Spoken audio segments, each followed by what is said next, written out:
What is up, my people, and welcome to another episode of the Equestrian Physio on Air. I think this is episode 4 now.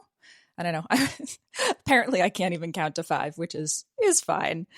I always joke with my physio clients that like the things that are kind of the non-negotiables, the things that should be the very basic skills for any physiotherapist are being able to identify your lefts and rights, warm hands, and being able to count to 10. And I suck at most of those things. Like I usually have to like think back and visualize the client and what position they were in sometimes when I'm doing my notes to be like, okay, was that their left or right side? Sometimes I'll go through like my initial assessment notes after I've done the assessment and I'll be like, okay, I said left like 4 times here. And then I switched to saying right. And then I said left again. And I have to like genuinely close my eyes and really visualize it to be like, which side was it? If there's like a tattoo or I put tape on them or something, that helps. But yeah, no, genuinely a hard skill for me. My hands are also ice cold most of the time. Like I genuinely will go and stick them in my pockets or I'll go wash them, especially for, this is kind of funny, especially for my pelvic clients. Like I will usually go and like wash my hands under warm water if I'm ever having to do any kind of internal assessment on my pelvic health clients, because I just feel really bad that my hands aren't that warm. Like we've all been there, especially women. Like we know it's not the most fun if your hands aren't warm. So I try to make an effort on that front. And counting to 10, like I don't know if it's like neurodivergent tendencies, what it is. I cannot get my brain to usually count past like 4 or 5 if there are other distractors happening. So I'll like sometimes casually count on my fingers. You know, I'll have like my arms crossed and one hand kind of just at my side hidden. And I'm like counting on my fingers as someone's going through. But, you know, I joke with my clients. I'm like, you guys, you know not to trust me to count. If I say do 12, it's your responsibility to count out 12. I'm not going to be the one to trust with that. And sometimes it's just vibes. Sometimes you just exercise based on vibes. You exercise based on like, okay, that felt like 8. That felt like 12. That felt like 16, which realistically at the end of the day, you know, the literature science tells us that it doesn't, like, the difference doesn't really matter that much. It is just the act of doing it that is the most therapeutic, not necessarily whether you hit the exact prescribed amount. But yeah, you know, that is, if you ever come to me for physio, that is what you need to know about me. So today we are talking about what I kind of call like the 6 pillars of being an effective rider. And this is my framework. This is my kind of mental heuristic that I use to compartmentalize and, you know, create kind of discrete groups of thinking how I'm breaking down a rider's demands and how I'm breaking down how I'm going to like prepare them for things. That doesn't mean that this is the correct way. That doesn't mean that this is the only way. It's just the way that my brain tends to work. And if this kind of framework helps you guys, then, you know, that's the goal. So we're going to dive into those pillars. We're going to dive into why that leads into not like gym work, not necessarily having to look like riding. And so whether you are a competitor, whether you are a recreational rider, these pillars are a great way to kind of evaluate the overall needs of your sport and use that to break down what we need to like what the demands of our discipline and our level are, and go from there. So without further ado, let's roll the tape.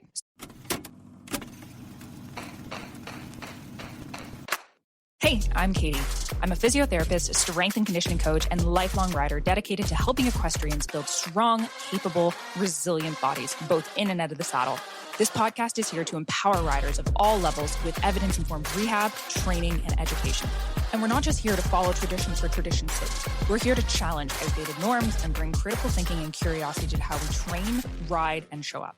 Let's get into it. So if you've been following me on Instagram for a while, you probably have seen me touch on this concept in lots of different variations. I bring it up a lot. It kind of feeds into a lot of other topics that I touch on. So it does come up, it does perpetuate, and it is a big passion of mine, where one of the biggest mistakes that I see riders make, that I see very common in, you know, the social media space, in the equestrian space, is riders feeling like or developing their training programs to try and mimic riding.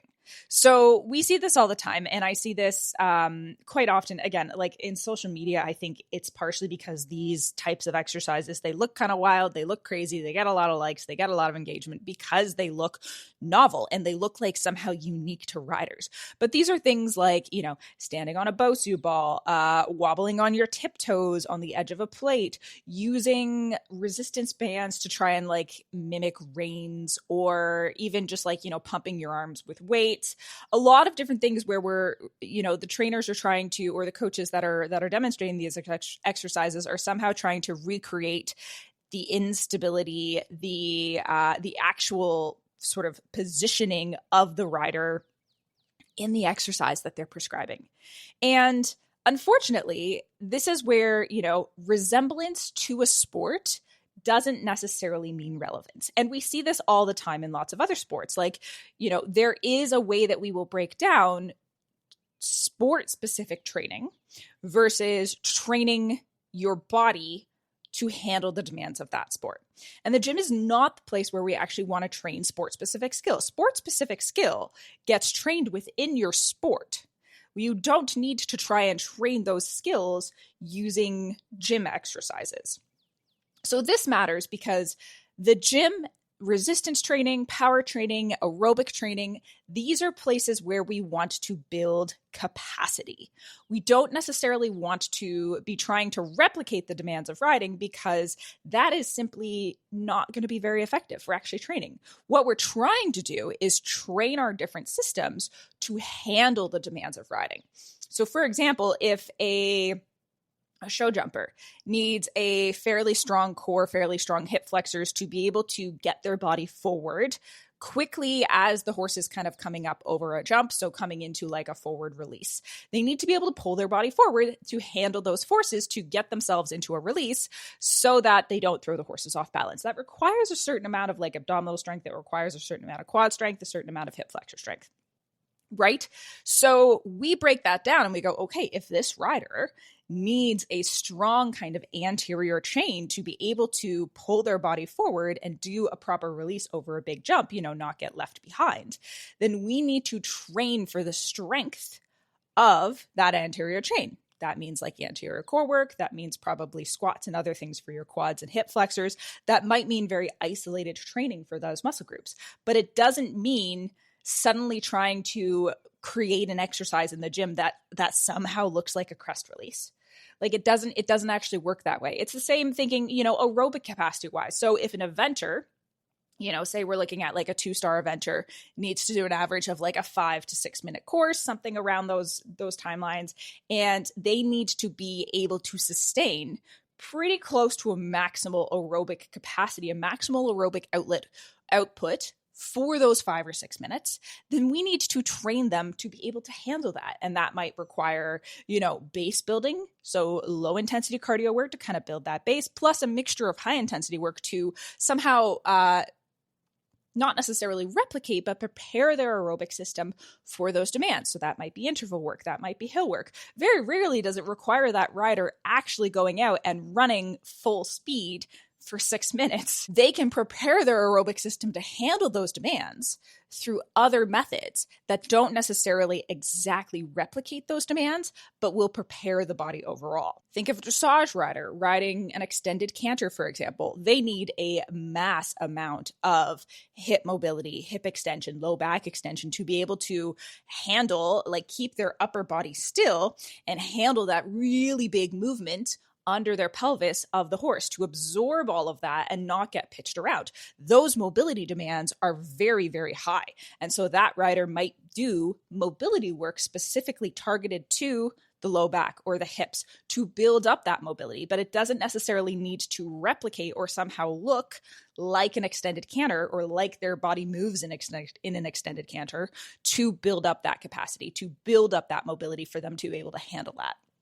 I hope that makes sense. The other thing to note too is that often when we are bringing these, riding replication type movements to our workout, it means that the actual movements that we're trying to do become less effective. So for example, if you are doing just a body weight squat up and down, on flat ground, your brain is going to be able to recruit your muscles to a certain extent because you are on flat ground, because your nervous system can kind of predict that movement, you can add weight, you can generate a certain amount of force with that. Now, if I suddenly put you on an unstable surface, say like a Bosu ball, one of those half moon kind of exercise balls, and I say, okay, now do a squat. What actually happens is that your nervous system can no longer recruit your muscles to their fullest extent because it is busy dealing with an unstable surface. We see this in the research all the time where they will do studies where they'll put, electrodes on muscle groups and see like how much muscle activation is happening there.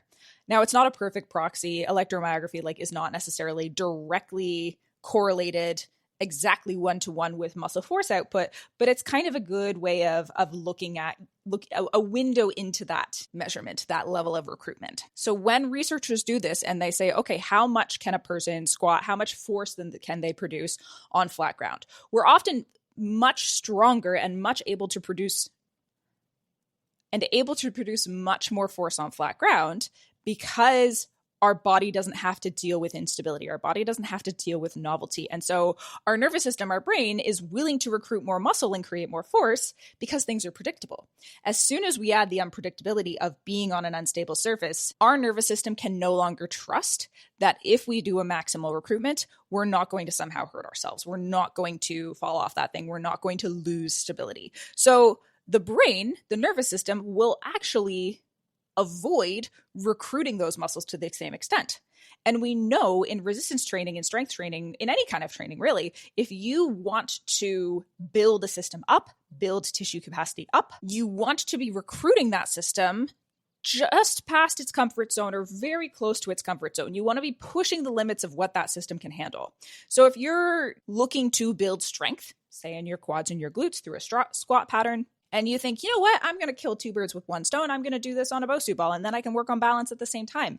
Unfortunately, you're just doing neither thing really well because one system is going to override, one system is going to inhibit the other, and then your body's not actually going to push either system to a sufficient intensity necessary to actually drive change. So with those two things kind of covered, I want to dive into these 6 pillars. Now, as I said, this is kind of my framework. This is the heuristic that my brain uses to break things down.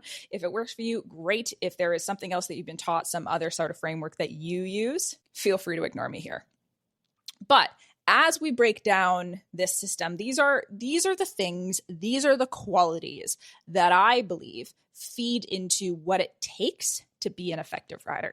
And those are sufficient strength, sufficient mobility, sufficient body awareness, power, endurance, or aerobic capacity, and then skill. So starting with the first one, strength, the biggest thing is, can you stabilize your body under the dynamic loads of the horse? Can you absorb the impact and the forces coming up from the horse? Do you have sufficient strength for that? Can you stabilize your own body without clamping down? And often what I see here is that riders who lack sufficient strength for riding will often resort to just clamping on because that's what our nervous system does. When our nervous system is overfaced with stability demands, our nervous system knows that we do not have the strength to handle those forces. The default is to just clamp down. So often when you see a rider that is very stiff, very clamped up, one of the first things I look at is, okay, does this rider have sufficient strength to actually handle those forces that are coming up from the horse? And when you have sufficient strength to handle those forces, it allows you to be soft. It allows you to be elastic because you are not working at your near capacity all the time. You are working well below what your body can actually handle. And so you will then allow yourself to relax into movements. So that's where strength comes in. Additionally, we want to have a surplus of strength, right? We don't want to have just enough strength to handle our horse's everyday trot, to handle our horse's working walk. We need to have enough strength to handle things when shit hits the fan. Because life with horses, it's not predictable. So if you have a horse spook off in the corner and you don't have enough strength to keep your seat centered, maybe you have enough strength to handle an average sitting trot, but not for that level of a spook, not that level of displacement. That is when things can go wrong. The second piece of the puzzle is mobility. So when we look at what is actually required to sit on a horse, there is a large amount of mobility demands. The horse's movement them being a bigger body is obviously bigger than our movement. So proportionally, what might only be like a 50% walk for them might take like 80% of our mobility. As they get into more extended gaits, that may very well be maxing out our mobility demands. And that is why we should have a surplus of mobility in a lot of key areas. So thinking like hips, thinking the low back, because that will allow us to absorb all those movements coming up from the horse, match their movement, and not conflict with their movement. If we don't have enough mobility to handle the demands of the horse's movement, then we're going to hit our end ranges fairly quickly. So if the horse is walking and, for example, I lack left hip extension, so as the horse brings their back leg underneath, I have to extend my own hip to allow their body to roll forward on that side. If I don't have enough hip extension on that side, I kind of hit the end of my hip range. What's going to happen? I'm either going to have to shift my body somewhere else. So that motion is then going to have to come from my low back. It's going to have to come from the other side. Or I'm going to kind of jab the horse because I've run out of room. And so when I run out of room through that joint, those forces have to go somewhere. They either go up somewhere else in my body, say into my low back, or they go down into the horse's back. Then that horse is going to learn, oh, okay, I don't bring my back, my left back leg under myself so much. I'm going to shorten my stride because my rider can't actually handle my full walk. And it's uncomfortable if the rider can't handle that full walk, can't allow that full motion. The horse doesn't want to be jabbed in the back with your seat bones. And so they're going to limit their own gaits so that you are not causing them discomfort. That's where the mobility piece comes in. The third piece is body awareness. And that is, do you actually know where you are in the saddle? So there is a system called our proprioceptive system, which is all these little receptors that live in our body. There are muscle spindles in our muscles. There are Golgi organs in our tendons. And these different organelles help sense tension. Those tension signals make their way up our nervous system into our brain. And our brain uses this tension mapping to kind of create a map of where our body is in space. Now, this is also a trained skill because if you're not working on these, if you're not practicing being aware of where your body is in space, you're not practicing that movement, you're not giving yourself feedback by doing exercises that challenge your body awareness, mirrors, things like that, then our body awareness generally isn't that good. And so you might be crooked in the saddle. You might be asymmetrical and you don't know. You might think your leg is in one place and then you look in the mirror and you're like, oh God, is that actually what I look like? Right? How many of us have had this happen where we're like, okay, we feel like we're riding straight. We feel like, we've got our weight in one place. We feel like our leg is in one place. And then we ride by the mirror and we're like, oh, that is not what I thought I was feeling. So common. And so building that body awareness helps us match what we feel is happening to what is actually happening. And as we move up the levels in most disciplines of riding, we need to be more and more accurate with our aids. We need to be more and more accurate with where our weight is shifting, where our body is placed, how we are cueing the horse. And that requires a high level of body awareness. The next of these pillars is power. So power is it's not just can you move with creating a lot of force, but can you generate that force quickly, right? Strength is just force. Strength is how much force can you produce in a muscle. Power is how much and how fast can you produce that force. And think about it. In riding, even just a basic walk actually happens fairly quickly, right? It's a fairly high cadence for us to keep up with. Start bringing that up to, okay, having to have a barrel racer, decelerate very quickly, round a barrel and accelerate very quickly again. Having someone have to rope a steer and, throw with enough force or breakaway roping, having to do a release over a jump and pull your body forward very quickly. Power is a really, really important part of riding. So if we are collecting, if we are extending, if we are doing sudden corrections, if we are jumping, if we are doing lateral work, we need to be able to not just get our body into position and handle the forces coming up from the horse, but do it quick enough to match their movement. And that is why we need to train power as well. So that is things like plyometrics. So, floor is lava. I call them exercises where you're trying to react to the ground very quickly and do lots of like jumping and change of direction. Explosive exercises. So that might be like our Olympic lifts. That might be things like box jumps, kettlebell swings, all of that. But all of these kinds of exercises are intended to not just produce strength, so not just strict force output, but produce strength quickly and train our body's capacity to handle that. The fifth thing is endurance or like your aerobic capacity, right? Do you burn out? Can you actually sustain the cardiac output required for the duration of your ride? And this differs quite a lot depending on your discipline, right? If you're a barrel racer, what are we thinking? Like 15 to 20 seconds of a maximal output.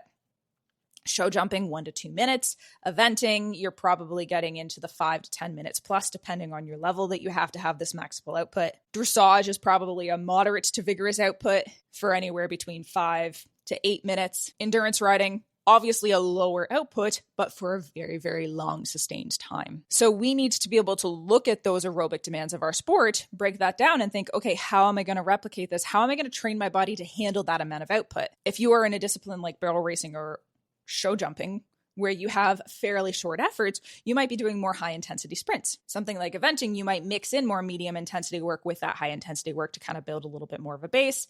And dressage, it might be more medium intensity work, a little bit of higher intensity work, but really a lot of foundational base. And then for most of us, we just need to be able to handle schooling rides as well, right? So can we sustain a low to moderate output for anywhere between 20 minutes to an hour, depending on how long our schooling rides are, potentially with high output exertions. So we look at that and we look at those aerobic demands and just say, okay, can I actually handle that? Do I get burnt out? Do I get out of breath? Is my cardio a limiting factor? Right? When I first did my very first prelim competition ever, so in eventing, that is equivalent to, I guess, like a 2-star, it'll be the national version of like a 2-star equivalent level now. And I remember I had this new mare. We'd been working together for a few months, decided to do a prelim upgrade with her. So it was going to be her first preliminary and my first preliminary as well. And at that point, I'd been fairly fit. I was riding her fairly regularly. I was riding other horses. I was able to keep up with my schooling rides. I had been able to keep up with training level competitions fairly well. And so I never really thought about additional fitness work. I certainly wasn't working out in a gym at that time. And the difference between training level and preliminary level is actually, it's one of the bigger jumps in the eventing world. So you're going from 3.3 to 3.6 jumps. And on cross country, that's one of the biggest differences because you are going from 450 meters per minute as your target speed to 520 meters per minute. So one of the biggest jumps in speed demands. And I remember I made it about 2 minutes into that cross country course, trying to hit, I'd been practicing, I'd been doing interval work with her to try and like know what that speed needed to feel like. We'd been doing some practice schooling cross country rounds. I had an idea, but I hadn't put it together into a full course yet. This was my first time. I made it about two and a half minutes into that course. And I was dying. That was genuinely one of the only times that I've been a little bit scared because I realized I was not physically prepared for the task at hand. It was also like it was pissing rain. They actually ended up holding the course after I went out, but they didn't pull me up. They just let me keep going. And so like there was a lot of things, the adrenaline, the increased demands, the speed, and the genuine fear, the genuine realization that I wasn't fit enough to be doing that. And that is when actually one of the first times I ever started training myself out of the saddle. As a teenager, I came off that cross country course, thankfully with only like one run out, and mostly like she was a saint. She was the most honest horse ever, even for being like, she was tiny. She was like 15.2. But super honest, super good, super athletic. And we only really had one run out, which was my fault as, coming over a coupe and then down a hill on a bending line to a skinny. And my reins were super wet at the time as well. It was annoying because I just ordered like rubber reins a week before and I'd been really hoping they'd come in for the event and they hadn't been shipped in time. So they hadn't come in. So I was just riding in leather reins in the pissing rain. There was a lot of things wrong with that situation, but yeah, my reins slipped and I had the run out there, but otherwise, like she carried me. I was not a pilot or I was not a partner in that situation. I was simply a pilot. I was just steering. But after that, I came to the realization, I'm like, oh, damn, like riding is not fit enough. Like riding is not making me fit enough to be able to compete at this level. I need to do more. And that's when I started, not really with any program or principle. I still didn't know what I was doing, but I just started running outside of the sport because I was like, I need more cardio. I need to be able to handle that. So that's your aerobic endurance. Now, the last piece, this is the piece that I always bring it back to, is skill, right? Because you can take the strongest, most athletic, most flexible person in the world. You can take like a powerlifting yogi who is, top of that weird sport, if it was a sport, and put them on a horse and say, okay, ride. And they're still not going to know how to ride because you need to know how to time your body. You need to know how to predict the horse's movement. You need to know what things feel like. You need to know the actual communication skills of your aids. And that is the one piece out of all of these pillars that cannot be replicated in the gym, right? We cannot replicate building the skill of riding without riding. No one's going to know how to, do a rising trot without practicing that rising trot. No one's going to know how to time their aids for a leg yield without practicing it and failing at it many, many, many times. The skill of riding is built in the saddle. But if you look at all of these other components, the strength requirements, the mobility requirements, the body awareness, the power requirements, and the aerobic capacity, none of those things actually need to be built in the saddle. The skill is the only one. And this is also coming back to our first point, why exercises for riding don't need to look like riding. There is a difference between an exercise looking like riding and an exercise actually preparing you to ride. Training in the gym means building capacity. So that means things like resistance training, lifting weights. That means our aerobic conditioning. That means our mobility work. But it doesn't need to resemble the actual act of being on a horse. We can break down those demands and think, okay, well, this exercise is going to help with hip mobility, and this exercise is going to help with my cardiovascular capacity, and this exercise is going to help with quadricep strength. And you can do exercises for all of those pieces, but then the actual act of riding is the skill component.